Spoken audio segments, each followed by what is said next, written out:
Okay, so in previous years, I know that you all have classified numbers before. We'll talk about what that means again.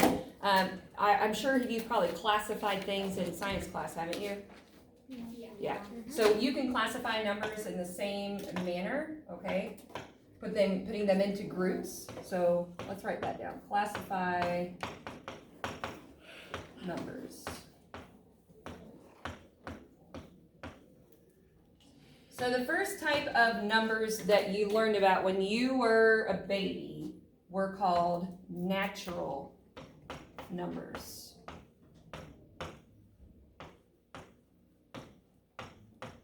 So this is kind of the most basic of the categories of the classifications would be the natural numbers. And those are your counting numbers.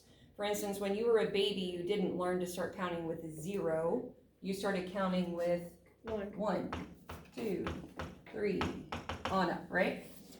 You didn't use fractions when you were a baby. You didn't use decimals. You started with 1, 2, 3, 4. You counted apples or whatever you counted, right? Then you now know that there are numbers that are called whole numbers. And a lot of people get whole numbers and natural numbers confused because there's only one number that's different. Whole numbers do include the 0 and on up. So hopefully you know that ... means it keeps going, right? Mm-hmm.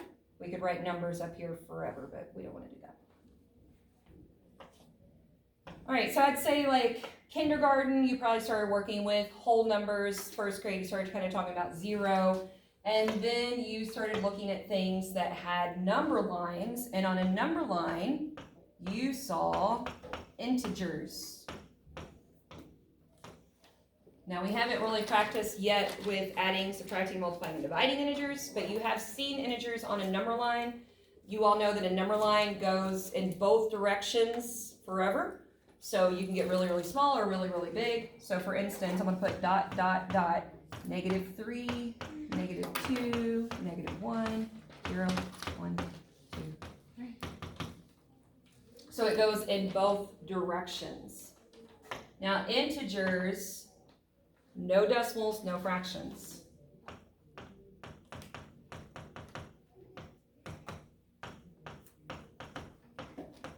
No decimals or fractions.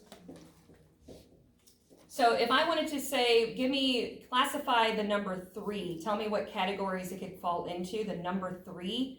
3 is an integer, 3 is a whole number, and 3 is a natural number. Okay? It would fall into all of those categories.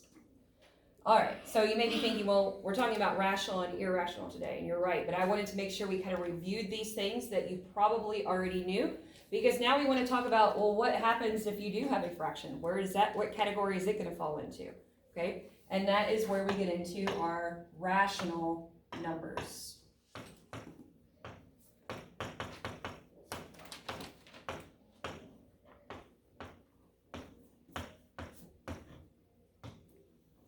So up until today, you probably have not heard of the words rational and irrational used in math class. However, you might have heard someone say that a person is acting rational or a person is acting irrational. Have you ever heard someone say that? You're being irrational? Nope. What does that mean if someone's being irrational? I feel like, well, this is what I think it means. I feel like it means like mean or dumb or something. Okay. Mm-hmm. It's not a good thing, right? Yeah. If someone is being irrational, it's definitely not a good thing. It means that they aren't making sense. They're kind of acting crazy. You don't know what they're going to do next. They're being irrational, okay? On the opposite end, if someone is being rational, it means they're very down to earth. They're thinking through what they're doing. The next thing they're doing is kind of predictable. So that's rational, okay? So in math class, now we're not talking about numbers being crazy, but we can talk about numbers kind of being unpredictable when we get into irrational, and we'll review that again. Okay, so first of all, rational numbers would include everything that we've already talked about today. So all natural, whole, and integers.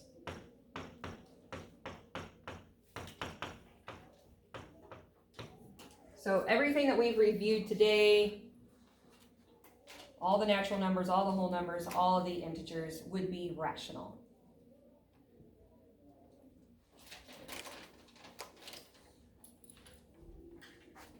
Next thing, it would include all fractions.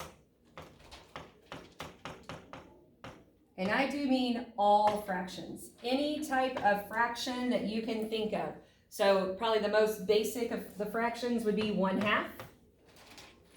But maybe you have an improper fraction like 17/3. Or maybe you have a mixed number like 5 1/4. You could even have negative fractions like a -1/3. So it doesn't matter if it's positive or negative at all. If it looks like a fraction in any sort of way, it is rational.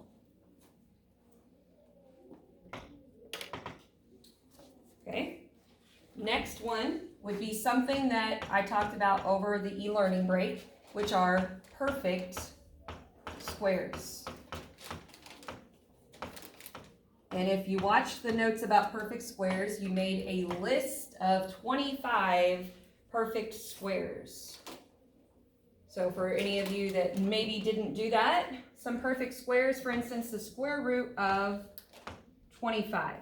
What that means is, what number times itself is 25? 5. 5 times 5 is 25. So the square root of 25 equals 5, and since 5 is a whole number, it's rational. Okay? How about the square root of 36? 6. So it's a perfect square, so it is rational.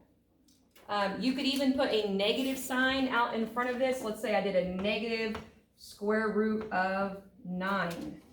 Well, what's the square root of 9? 3, so it'd just be -3, which is an integer, so it makes it rational. Okay? So perfect squares are rational, and it doesn't matter if it is positive or negative. Next.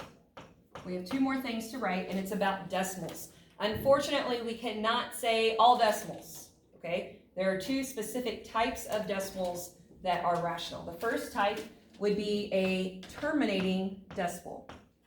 Terminating decimals. Does anyone know what the word terminate means? Like destroy? Yes, so like there's a movie about the Terminator and he destroys things. What if your job is terminated? What does that mean? It's not your job anymore. It's not your job anymore. It probably means you were fired if your job was terminated. What does an exterminator do? An exterminator It kills kills things. bugs or rodents or whatever, right? Pests that you don't want in your house. So the word terminate means, the easiest word possible to use here is stops. Okay? Decimals that stop. What I mean by that are like kind of the most basic of the decimals. Like if you had 4.25, there's nothing after that 5. It stops. If you could do negatives. -1.3. Nothing after that 3. It stops. Okay, those are terminating decimals. So again, it doesn't matter if it's positive or negative. Okay, last thing that we're going to write for rational would be another type of decimal that you do know what they are. They are called repeating decimals.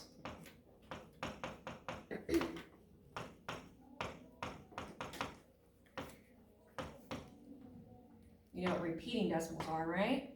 It just keeps like coming out. Okay, so it keeps going, so the decimal doesn't stop, it keeps going forever, but it's the same number or set of numbers that keeps repeating.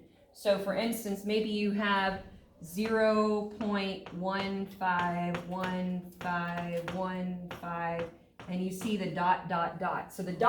lets you know that it doesn't terminate, but then does it repeat? Yes, it's 15, 15, 15, 15, 15.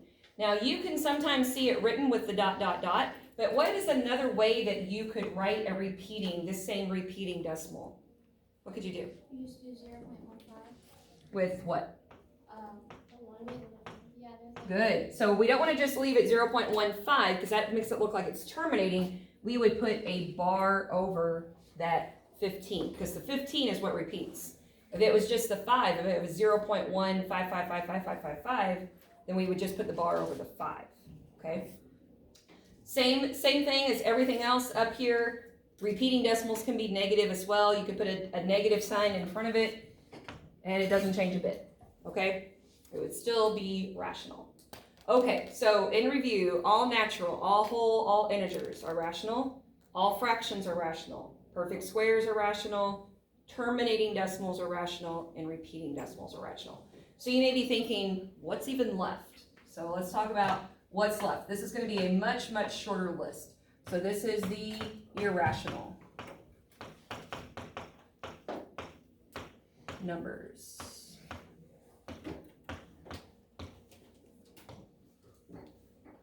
We're only going to list 2 things. The first thing would be not a perfect square. If you're taking a square root, it is not a perfect square.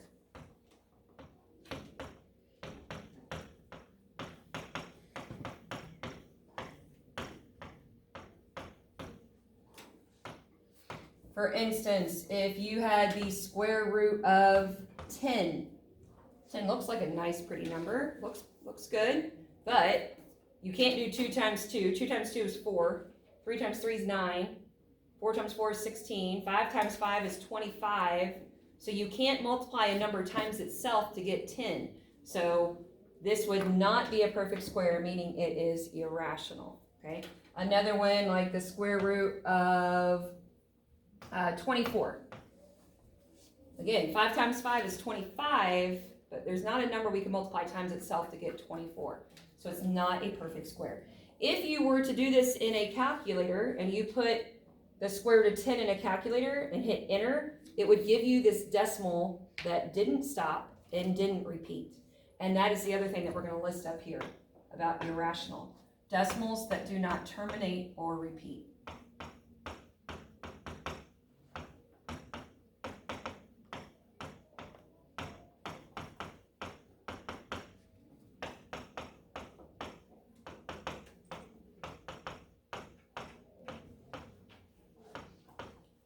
Decimals that don't terminate or repeat. So they keep on going forever, but it's different numbers. It's not the same numbers that keep coming up. So what that means is you don't know what to expect. It's irrational, like an irrational person. You never know what they're going to do next. So for instance, maybe you have 4.36219 ... Well, I see it's a decimal.